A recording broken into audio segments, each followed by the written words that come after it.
Dear student, अभी तक हमने क्लास 8 के साइंस के 4 chapter means materials, metals and non metals means वस्तु जो पदार्थ होते हैं उनको हम देखते हैं कि मेटल्स और नॉन मेटल में डिवाइड किया। इस टॉपिक के बारे में हम फर्स्ट पार्ट में पढ़े हैं कि हमने देखा फर्स्ट पार्ट में कि इसको कि मेटल्स का रिएक्शन अगर हम उनकी प्रॉपर्टीज़ के बारे में पढ़ रहे थे। हमने देखा कि मेटल्स जो होते हैं उनका रिएक्शन किसी एसिड या बेस के साथ कराते हैं तो देखते हैं कि हाइड्रोजन गैस प्रोड्यूस होती है।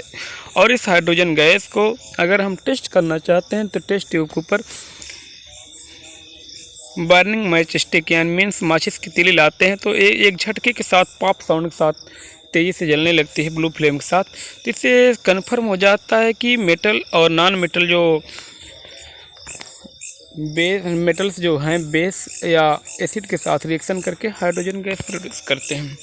इसके बाद हम देखेंगे आज कि इसमें डिस्प्लेसमेंट रिएक्शन। डिस्प्लेसमेंट का मतलब होता है कोई मोर रिएक्टिव एलिमेंट अगर मेटल है तो लेस रिएक्टिव मेटल के साल्ट से उसको उस मेटल को डिस्प्लेस कर दे, उसको हटाकर खुद उसकी जगह ले ले।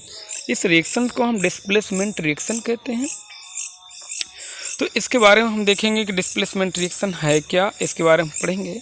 Recall the activity of reaction between copper sulphate and iron that you have perform in class 7 कि याद करिए कि जैसे कि आपने कुछ ऐसे रिएक्शन को कॉपर सल्फेट और आयरन का रिएक्शन जो आपने क्लास 7 में कराया है उसके बारे में याद करिए कि जैसा कि हम देखते हैं कि कॉपर सल्फेट का क्लास 7 में ऑलरेडी पिछले क्लासेज में हम पढ़ चुके हैं। हम देख चुके हैं कि अगर एक कॉपर सल्फेट सॉल्यूशन जो कि एक ब्लू कलर का ठीक वैसे ही होता है, उसी कलर का होता है जैसे हमने देखा होगा स्प्रिट, डॉक्टर के यहाँ स्प्रिट देखते हैं इस कलर का होता है, या जैसे हम आजकल सैनिटाइजर देख रहे हैं इस कलर का ब्लू कलर का होता है। इस सॉल्यूशन में जब हम कुछ देर के लिए आयरन नेल को डाल देते हैं या घंटे 2 घंटे के लिए कुछ समय के लिए डाल देते हैं और डिस्टर्ब नहीं करते हैं, लोहे की कील डाल दें, लोहे की कोई भी ऑब्जेक्ट आयरन की डाल दें, तो वहाँ पर हम देखते हैं धीरे धीरे जो ब्लू कलर इस सॉल्यूशन का है, इस सॉल्यूशन का ब्लू कलर धीरे धीरे गायब होने लगता है और कुछ समय ऐसा भी आता है कलरलेस हो जाता है। और आयरन नेल जो चमक रही थी अब तक हम देखते हैं शाइनिंग आयरन नेल के ऊपर कॉपर की एक ब्राउन कलर की पूरी लेयर जम जाती है और इसके साथ साथ कुछ कॉपर के जैसे वहाँ ब्राउन कलर के पाउडरी मटेरियल भी वहाँ उसके टेस्ट ट्यूब के बॉटम में कलेक्ट हो जाते हैं। अगर इस प्रोसेस को हम देखते हैं रीजन क्या है कि इस प्रोसेस में जो कॉपर सल्फेट सॉल्यूशन था वहाँ कॉपर सल्फेट में कॉपर वहाँ पर मेटल है और उसकी अपेक्षा जब आयरन के साथ उसका रिएक्शन होता है तो कॉपर जो है आयरन से और अधिक रिएक्टिव है, ये आयरन जो है कॉपर से अधिक रिएक्टिव है। और कॉपर सल्फेट सॉल्यूशन से क्या करता है, कॉपर को हटाकर उसकी जगह खुद ले लेता और फेरस सल्फेट बना लेता है। फेरस सल्फेट आयरन सल्फेट जो बनता है वो कलरलेस होता है उसका सॉल्यूशन, और कॉपर क्या करता है उसको डिस्प्लेस कर देता है कॉपर सल्फेट से, कॉपर को अलग कर देता है और कॉपर एक पाउडर के रूप में टेस्ट ट्यूब के बॉटम में कलेक्ट हो जाता है। या तो क्या होता है कि ये कप वहाँ आयरन नेल के सरफेस पर ब्राउन कलर के लेयर के रूप में कलेक्ट हो जाता है। Let us observe some more reactions of that kind. इस प्रकार से हम कुछ और भी रिएक्शन इसी प्रकार से देखते हैं। चलिए एक्टिविटी हम करते हैं, देखते हैं जैसा कि आपको लैब में कराया जाता है।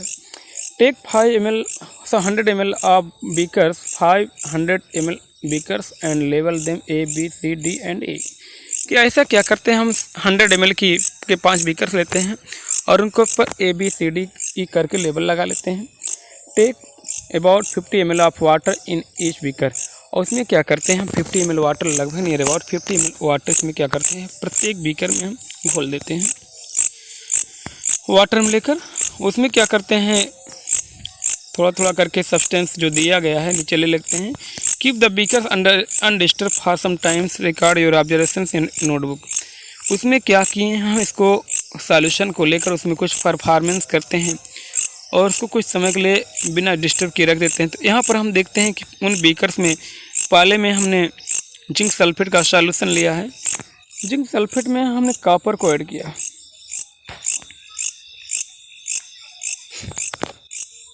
और जिंक सल्फेट सॉल्यूशन का कलर भी क्या है, यहाँ पर हम देख रहे हैं ब्लू कलर है। और यहाँ कॉपर को जब ऐड कर दिए हैं ये धीरे धीरे क्या होता है कुछ समय बाद जिंक सल्फेट और कॉपर का रिएक्शन कराते हैं तो जिंक सल्फेट का कलर जो होता है, सॉल्यूशन का कलर धीरे धीरे कलरलेस होने लगता है और जिंक सल्फेट वहाँ जिंक लेयर क्या होती है इसके ऊपर जम जाती है। वहीं पर फेरस सल्फेट सॉल्यूशन लिए हैं।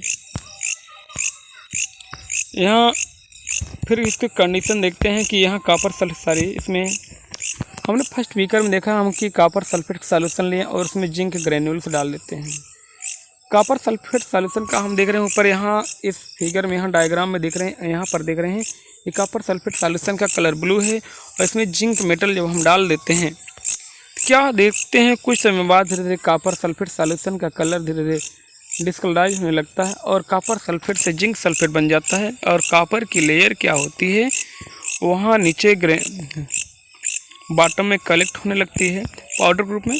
सेकंड देख रहे हैं हम, सेकंड में हमने देखा है कि यहाँ पर भी हमने कॉपर सल्फेट लिया है, कॉपर सल्फेट का सॉल्यूशन है और कॉपर सल्फेट सॉल्यूशन में हम देख रहे हैं हमने आयरन की नेल, यहाँ एक क्या है कॉपर सल्फेट सॉल्यूशन ये भी है और इसमें हमने आयरन नेल डाला है। जैसा हम देख रहे हैं zinc sulphate copper sulphate solution A और बी टेस्ट ट्यूब दोनों बीकर में हमने लिए हैं।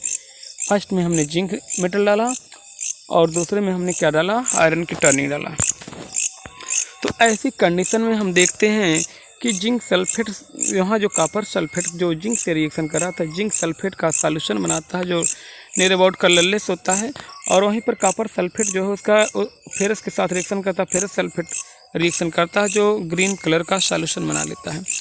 अब यहाँ हम देखते हैं कि कॉपर सल्फेट में कॉपर के बजाय यहाँ पर आयरन मोर रिएक्टिव होता है। ये क्या करता है कि कॉपर को उसके साल्ट से डिस्प्लेस कर देता है और वहीं पर आयरन है, आयरन भी कॉपर सल्फेट सॉल्यूशन से कॉपर को डिस्प्लेस कर देता है, जैसे हम यहाँ रिएक्शन में देख पा रहे हैं।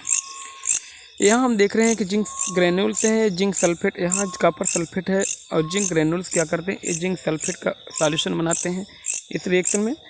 उसके बाद सेकेंड रिएक्शन में हम देखते हैं, हमने देखा है कि कॉपर सल्फेट सॉल्यूशन में आयरन को डाल दिए हैं तो क्या होता है, यहाँ फेरस सल्फेट बन जाता है जो ग्रीन, वहाँ ब्लू कलर से ग्रीन कलर हो जाता है और कॉपर की टर्निंग, कॉपर के जो मास होते हैं, कॉपर होता है सॉलिड रूप फॉर्म में बीकर के बॉटम में कलेक्ट हो जाता है।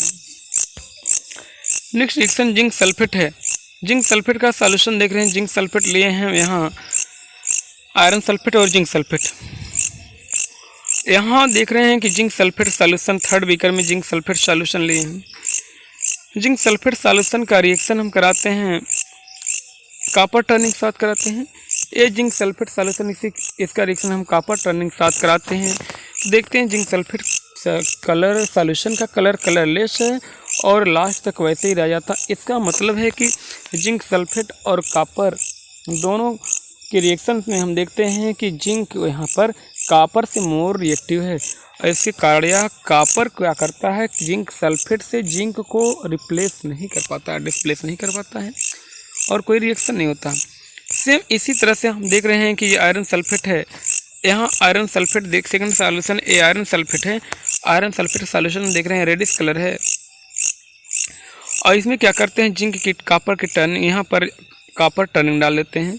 तो हम जानते हैं कि कॉपर सल्फेट सॉल्यूशन में हमने देखा है कि आयरन जो होता है कॉपर सल्फेट सॉल्यूशन तो कॉपर को डिस्प्लेस करके कोई उसका प्लेस ले लेता है, लेकिन अब यहाँ आयरन सल्फेट जब हम लिए हैं तो कॉपर की टर्निंग डाले, हम जानते हैं कि यहाँ आयरन जो होता है कॉपर से मोर रिएक्टिव, कॉपर के कंपेरिजन में मोर रिएक्टिव होता है। इसलिए क्या करता है कि कॉपर जो होता है आयरन सल्फेट सॉल्यूशन से में कोई रिएक्शन नहीं करता, इस प्रकार उनके सॉल्यूशन में कोई चेंजिंग नहीं होती है।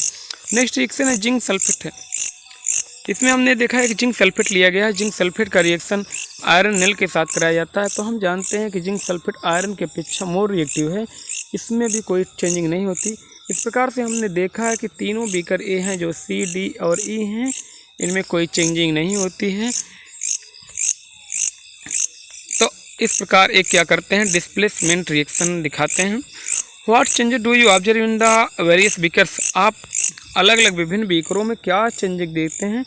You have read that one metal displaces another metal from its compound in aqueous solution, जैसा कि आप पढ़ चुके हैं कि मेटल क्या करता है, एक मेटल को दूसरे उसके कंपाउंड के एक्वस सॉल्यूशन से उसको क्या करता है, डिस्प्लेस कर देता है, उनको विस्थापित कर देता है, उसको हटाकर उसकी जगह खुद ले लेता है। What changes do you observe in the various beaker, आप अलग अलग बीकर में क्या क्या परिवर्तन देखते हैं। You heard that one metal displaces another metal from its compound in aqueous solution, आप पढ़ चुके हैं कि एक मेटल दूसरे मेटल को उसके एक्वस सॉल्यूशन में उसके कंपाउंड से क्या करता है, उसको डिस्प्लेस कर देता है। इन beaker A zinc replaces copper from copper sulphate, आपने फर्स्ट बीकर में जैसा कि हम देखे हैं कि कापर सल्फेट सॉल्यूशन लिया गया है, कापर सल्फेट सॉल्यूशन से में अगर जिंक को देखते हैं, जिंक डालने के बाद हम देखते हैं जिंक के कापर सल्फेट सॉल्यूशन से कापर को रिप्लेस कर देता है और जिंक सल्फेट बनाता है। In this why the blue colour of copper sulphate disappears and A powder red mass of powder is deposited on the bottom of the beaker.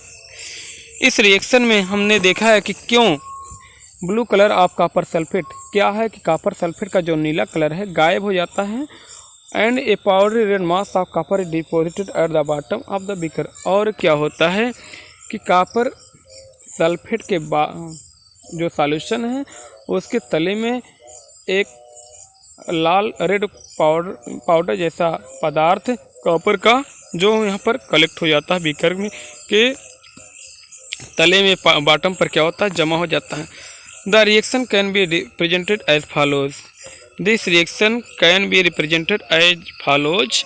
इस reaction को हम इस तरह से दिखा सकते हैं, जैसे कि यहाँ देख रहे हैं कापर सल्फेट सॉल्यूशन है, ये ब्लू कलर का सॉल्यूशन है और इसका रिएक्शन जब जिंक मेटल के साथ कराया जाता है जो सॉलिड है, अब ये कापर सल्फेट का सॉल्यूशन एक्वस है, वाटर में डिजॉल्व किया गया है, तो इससे क्या होता है, जिंक सल्फेट जो जिंक है कापर सल्फेट से क्या करता है, कापर को डिस्प्लेस करके यहाँ जिंक सल्फेट बना लेता है और इस सॉल्यूशन ऐसा देखते हैं सॉल्यूशन कलरलेस हो जाता है और रेड कलर का जो कापर का पाउडरी मास होता है वो क्या होता है, बीकर के बॉटम पर कलेक्ट हो जाता है। You can write down the reaction taking place in beaker be in a similar manner, आप इसी प्रकार से रिएक्शन जो आप देख रहे हैं बीकर बी में है, इसी तरह से उस मैनर को भी आप उसको दोहरा सकते हैं। I have understood the reaction taking place in beaker A and B, but I am still confused why there is no change in beaker C, D and E. पहली कहती कि मैं समझ चुकी हूँ कि जो रिएक्शन बीकर A और B में रिएक्शंस हुए हैं, लेकिन मैं अभी तक कंफ्यूज हूँ कि क्यों कोई चेंजिंग नहीं हुई है जो C, D और E बीकर में, कि मतलब कि अभी तक A और B बीकर में तो चेंजिंग हुई है, परिवर्तन हो गया, रिएक्शंस हुए हैं, बट क्या कारण है कि C, D और E में कोई परिवर्तन नहीं हुई है। There could have been displacement of zinc by copper in beaker C and by iron beaker E. Similarly, iron could be displaced by copper in beaker D. एक क्या हो सकता है कि displacement reaction of zinc by copper in beaker C and iron beaker B। यहाँ कह रहे हैं कि हम देख रहे हैं कि कॉपर के द्वारा होना चाहिए था कि जिंक का जो रिएक्शन है जिंक डिस्प्लेसमेंट बीकर C में जिंक का डिस्प्लेसमेंट कॉपर के द्वारा होना चाहिए था और आयरन के द्वारा होना चाहिए था E में, और इसी प्रकार से देख रहे हैं कि जिंक और यहाँ पर आयरन का होना चाहिए था E में, जैसा कि क्योंकि आयरन सल्फेट था, आयरन सल्फेट का जिंक के द्वारा हो जाना चाहिए था, वो या कॉपर के द्वारा होना चाहिए था, और वहीं दूसरे में इसी में हमने जिंक सल्फेट लिया तो वहाँ भी कॉपर के द्वारा डिस्प्लेसमेंट होना चाहिए था, पर ऐसा हुआ नहीं। Similarly iron could be displaced by copper in beaker D। इसी प्रकार से आयरन सल्फेट जैसा हमने देखा है कि सॉल्यूशन लिया है वो कॉपर के द्वारा डिस्प्लेस किया जाना चाहिए, लेकिन ऐसा नहीं हुआ। Since we do not see any changes in beaker C, we can infer that copper is not able to replace zinc from zinc sulfate.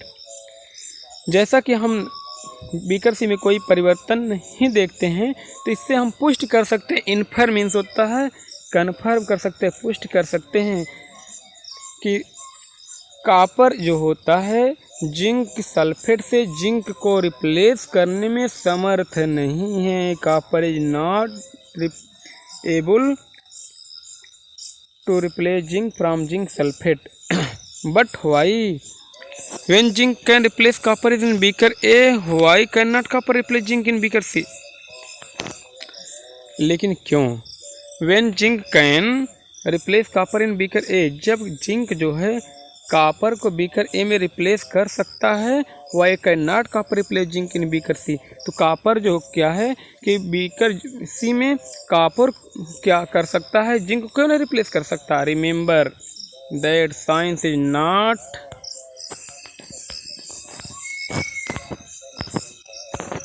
Arbitrary. याद रखिए कि विज्ञान अपवाद नहीं है। इट फॉलो विज्ञान इज नहीं, it follow different rules based on facts. यह क्या करता है?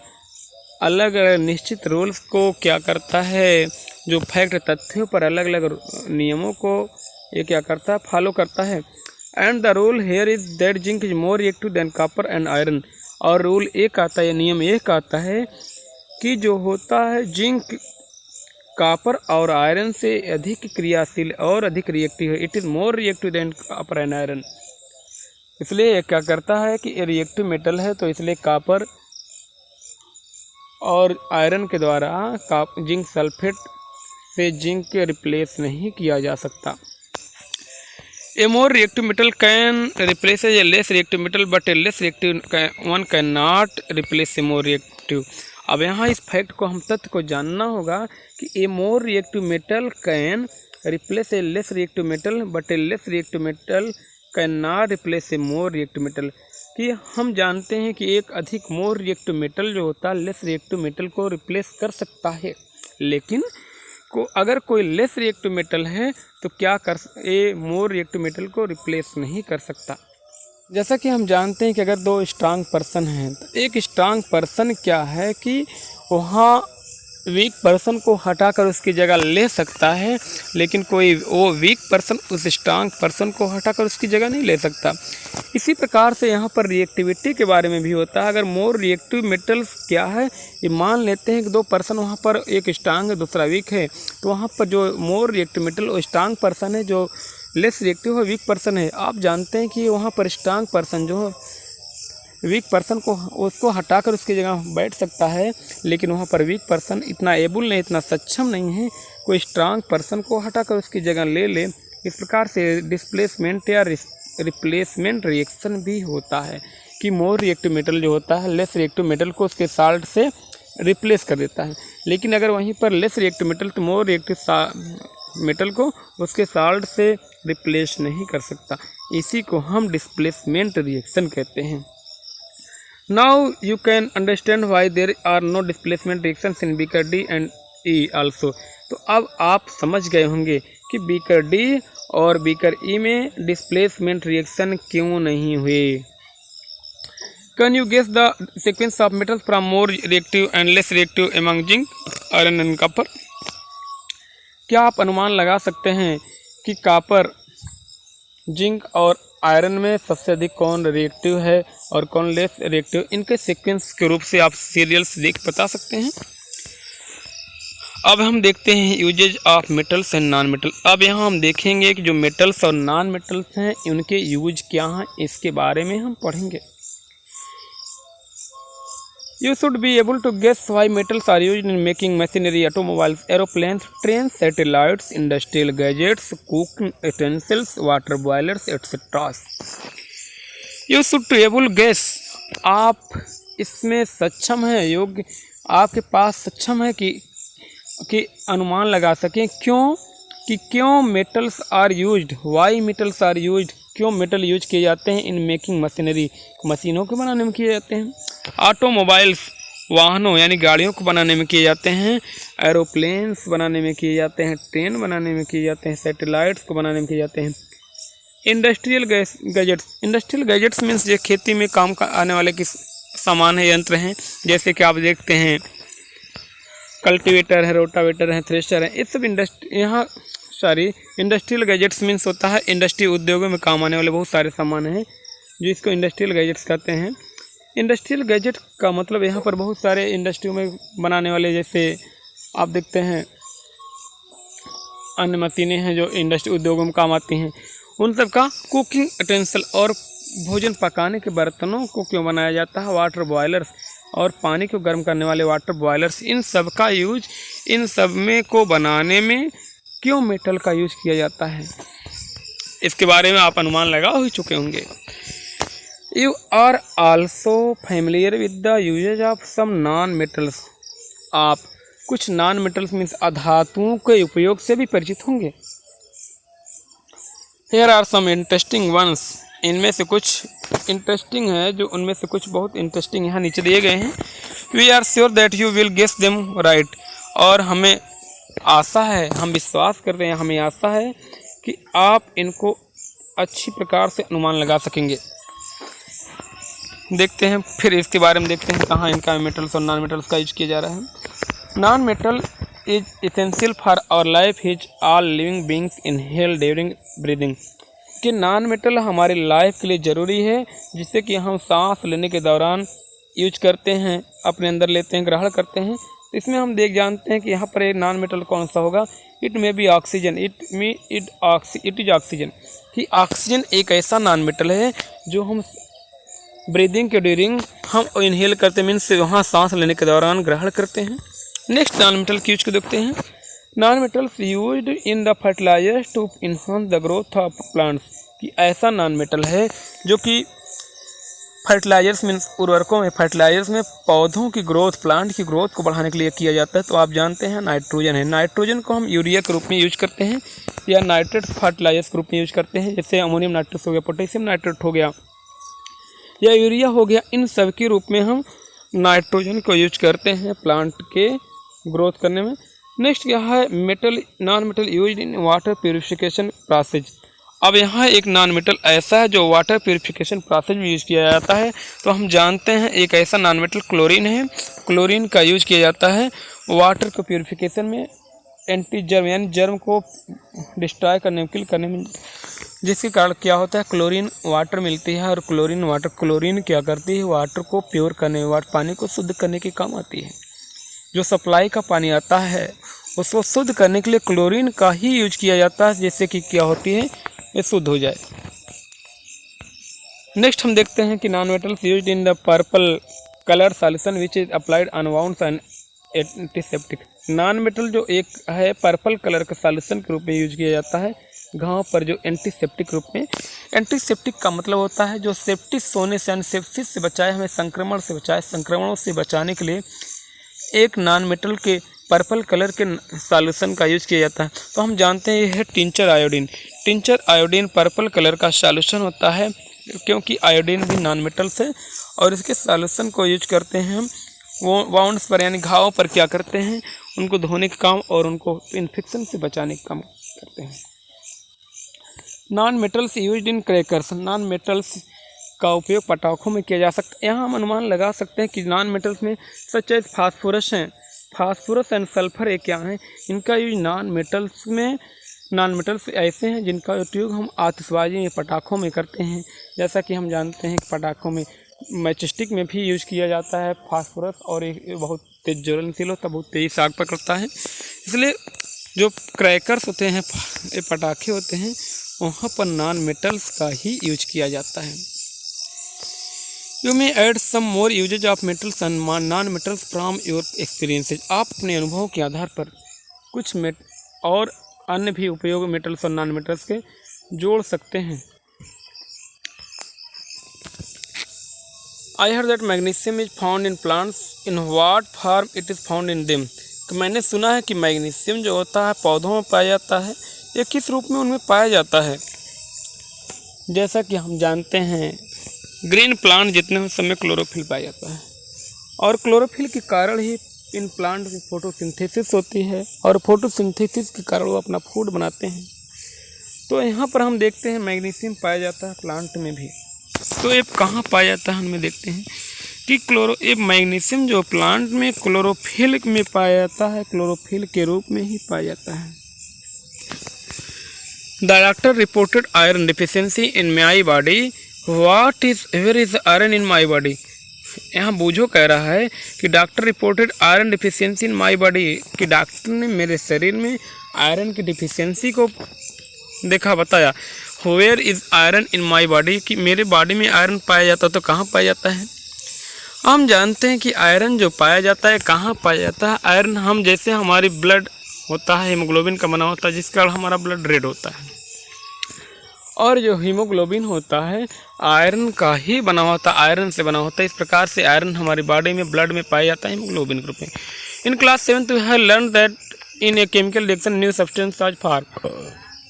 आप क्लास 7th में पढ़ चुके हैं कि किसी भी केमिकल रिएक्शन में जो होता है, किसी केमिकल रिएक्शन में नया सब्सटेंस बनता है, न्यू सब्सटेंस बनता है। The substances are different from those which underwent the reaction.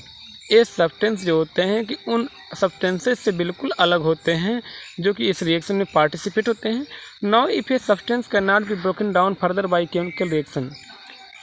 अब यदि कोई सब्सटेंस जो होता है कि केमिकल रिएक्शन के दौरान के द्वारा में भी तोड़ा ना जा सके, बाय कूलिंग, हीटिंग और by electrolysis, it's called element.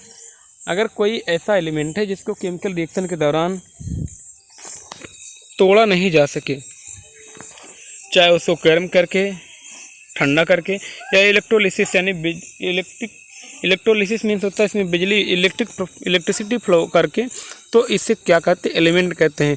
Element का मतलब होता है, element is that substances which can not broken down in particles, it's called element. Sulphur is an element, sulphur भी इसी प्रकार से एक एलिमेंट है। So is iron, carbon two is an element, इसी प्रकार से आयरन, कार्बन भी एलिमेंट ही हैं। The smallest unit of an element is atom, किसी भी एलिमेंट की सबसे छोटी यूनिट क्या होती है? एटम होती है। A sample of an element contains only one kind of atom, किसी एलिमेंट का अगर सैंपल है, नमूना है, तो उसमें एक ही प्रकार के, केवल एक ही प्रकार के एटम हो सकते हैं। The atom of an element remains unaffected by physical changing in the element. जो एलिमेंट में एटम्स होते हैं वे किसी भी फिजिकल चेंज के दौरान भी प्रभावित नहीं होते। रिमेन्स अनअफेक्टेड मीन्स होता प्रभावित नहीं होते। For example an atom of liquid sulphur would be exactly the same as the atom of solid और वेपर सल्फर। उदाहरण के लिए किसी लिक्विड सल्फर का एटम जो होगा ठीक उसी तरह होगा जैसे सॉलिड स्टेट में है, वेपर सल्फर गैसियस स्टेट में सल्फर होगा, तो उसी तरह से भी होगा। Although we have an infinite variety of substances in the universe, the number of elements forming these substances is limited.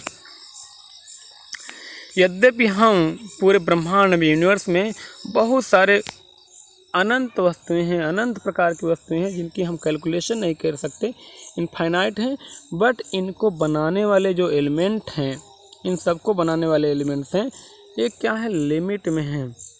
ये लिमिट में है। There are no more than 94 naturally occurring elements. यहाँ जो नेचुरल अकरिंग एलिमेंट हैं वो 94 से अधिक नहीं, 94 एलिमेंट से अधिक के नेचुरल एलिमेंट नहीं हैं। हम जानते हैं कि एलिमेंट इस समय 118 मीन्स 118 एलिमेंट है, बट उनमें से 94 एलिमेंट जो होते हैं वही नेचुरल है, बाकी सब मैनमेड है, आर्टिफिशियली इनको सिंथेसिस करिए, आर्टिफिशियली बनाए गए हैं। An important classification of element is term of metals and non metals. और एलिमेंट को जो बहुत महत्वपूर्ण क्लासिफिकेशन है वो क्या है कि उनको मेटल और नॉन मेटल में डिवाइड किया गया है। Most of elements are metals, बहुत सारे अधिकतर मेटल क्या हैं? एलिमेंट्स मेटल्स हैं। The remaining are either non metals और मेटलाइड्स, जो शेष बचते हैं वो क्या है? वो तो या तो नॉन मेटल्स हैं, मेटलाइड्स हैं। Metalloids present character of both metals and non metals. जो मेटलाइड्स होते हैं उनमें मेटल और नॉन मेटल दोनों के गुण पाए जाते हैं। इस प्रकार हमारा ये 4th चैप्टर कंप्लीट हुआ। इसमें हमने देखा कि ये मेटल्स क्या होते हैं, नॉन मेटल्स क्या होते हैं, इन सब ये प्रोसेस क्या होता है। इस प्रकार से हमने इस चैप्टर को कंप्लीट किया। हम इसके बाद हम अगले चैप्टर को 5th चैप्टर को बाद में देखेंगे।